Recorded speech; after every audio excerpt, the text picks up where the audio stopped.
Hey, my name is Mark, and this is a podcast that's going to be a little bit different because I'm a little bit different, covering a lot of different things. A lot of it's going to be about religion and spirituality, but it's not for Christians. This is for people that are struggling with their faith. They've lost their way. They are tired of hearing that science disproves the Bible and God, and they don't have the time to look at it. That's the type of things that I'm going to be covering. Teddy Roosevelt, very famous president, very much a centrist. He had this statement. He said, "People don't care how much you know until they know how much you care." So none of this really matters if you don't think that this doesn't matter to me. So I want to tell you this first story, why it matters to me. I grew up in a very, very weird situation. I had a great upbringing. I was adopted very young, very loving parents, great extended family. I lived in a small town that I'm 51 and I could dial 5 phone numbers to call my friends in town. I know party lines. Yeah. I hung out with my great aunts and uncles more than I did with kids my own age.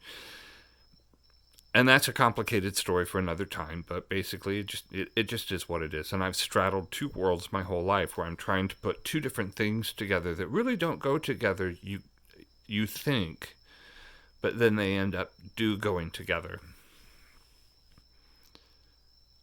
I like to make people think, and so as I go through this exercise, the most important thing to understand is I am not saying I'm right, not in any way, shape, or form, and I'm not saying that you are wrong in any way, shape, or form. I'm trying to create a picture with data points. Connect the dots, okay? I'm shooting out data points of various things that I'm going to be doing throughout this podcast or talk series or whatever. And they're going to start to create a picture for you to follow. And then it's up to you if you want to follow the picture because look, horse, here is water. What would you like to do? At the end of the day, all of this is up to you. But what I'm going to argue with you in this podcast is the fact that all of this stuff matters. There's a reason for it to matter. I've chosen Christianity, and I lost my faith for a while. I mean,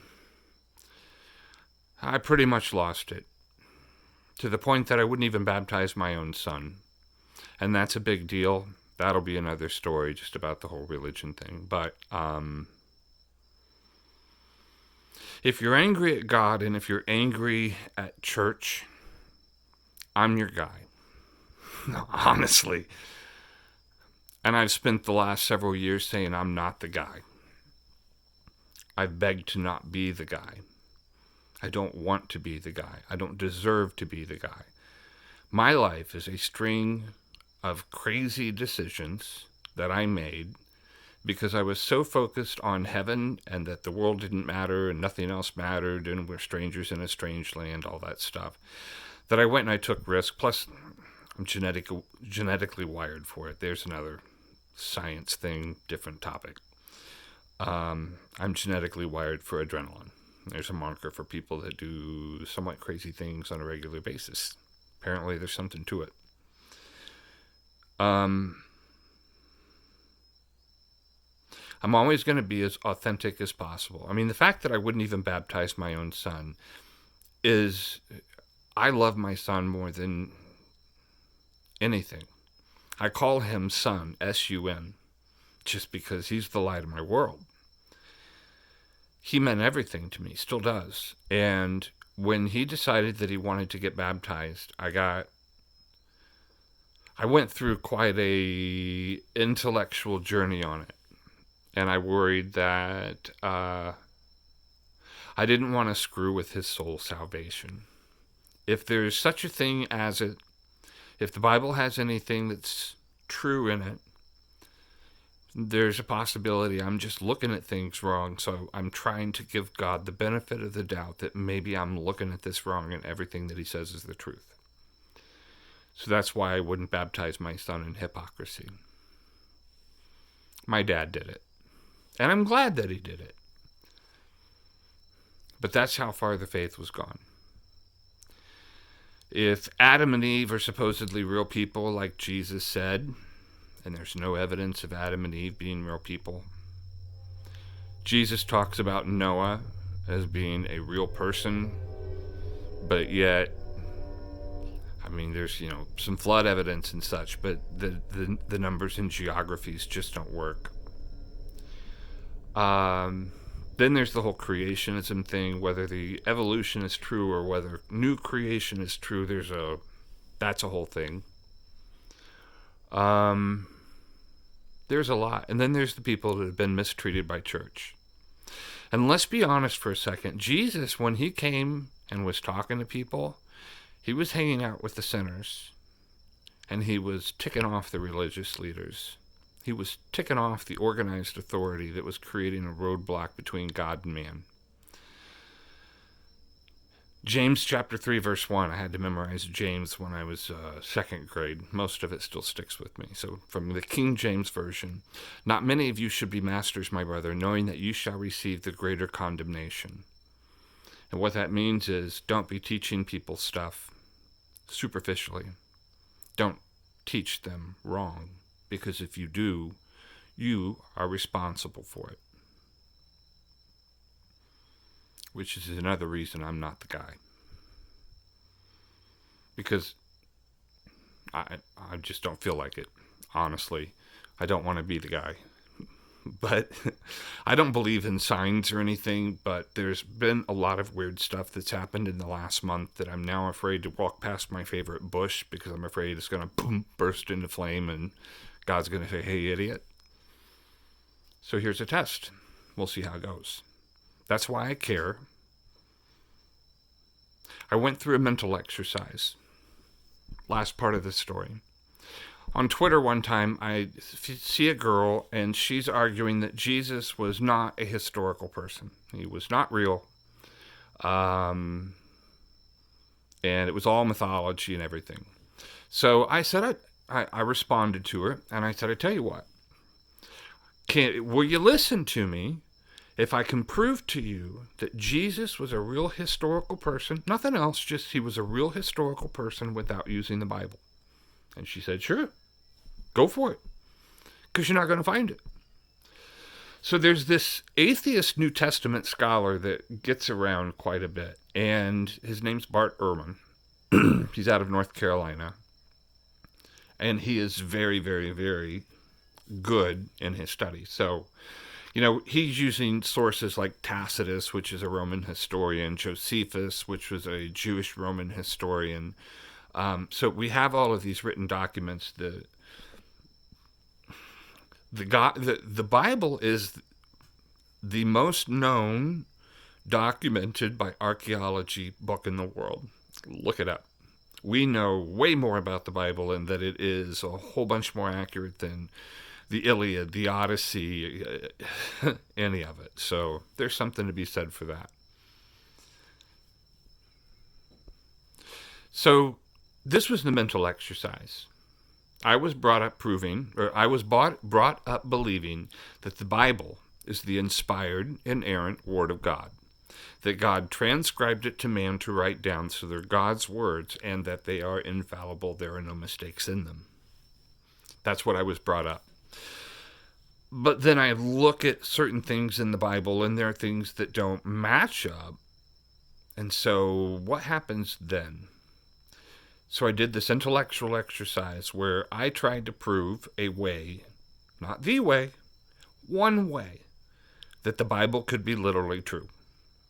A mixture of science or whatever. Is there a way that the Bible could be proven literally true? So I went down this path, and it was hard. Whenever you're going through a difficult situation and there's no way around it, you just have to go through it to get to the other side. I call it the suck. It's the suck. It's the middle of the suck. So going through this exercise was the middle of the suck. It was trying to make sense of things that didn't make sense. But then something happened. I read about Jesus in the gospel where he says he's going to tear down the temple in 3 days and build it back. And he's in the shadow of the temple, and there are people that were close enough to Jesus to smell his sweat, his body odor, to smell the fish on his breath from his last meal. They're that close to him. They're in the same culture, an honor culture, which is very different than the U.S. today. They're listening to the same language. We're many languages away from it now. Same culture, same everything, and they didn't get it. They didn't understand. Why do we think that our interpretation, based on things we've heard from others, is the absolute end-all, be-all? So I went through this process. I'm looking at philosophy, history, mythology, science, a lot of science, a lot of history, a lot of archaeology. I'm looking at all of those things and putting a story together. So the story's pretty much written, and it's actually really cool. The important thing is that any of the things in the stories that I tell you might be wrong. They are an idea, they're a connection, a way to show that if a hick from the sticks, like me, can come up with an explanation that actually kind of makes sense, helps the Bible make a little more sense, helps understand what our purpose and destiny is. It's going to be so much grander than we understand. And now that I'm starting to understand the specialness of that, and I'm starting to understand power in the world and the things that are going on spiritually, it's now or never that I need to start talking about this stuff. And this is the time to do it, and this is the place to do it, and this is the way to do it. Now, last statement I'm going to make. For those of you that are happy in your relationship with your walk with Jesus, that go to church every Sunday, this is probably not going to be the podcast for you. I don't like American church today.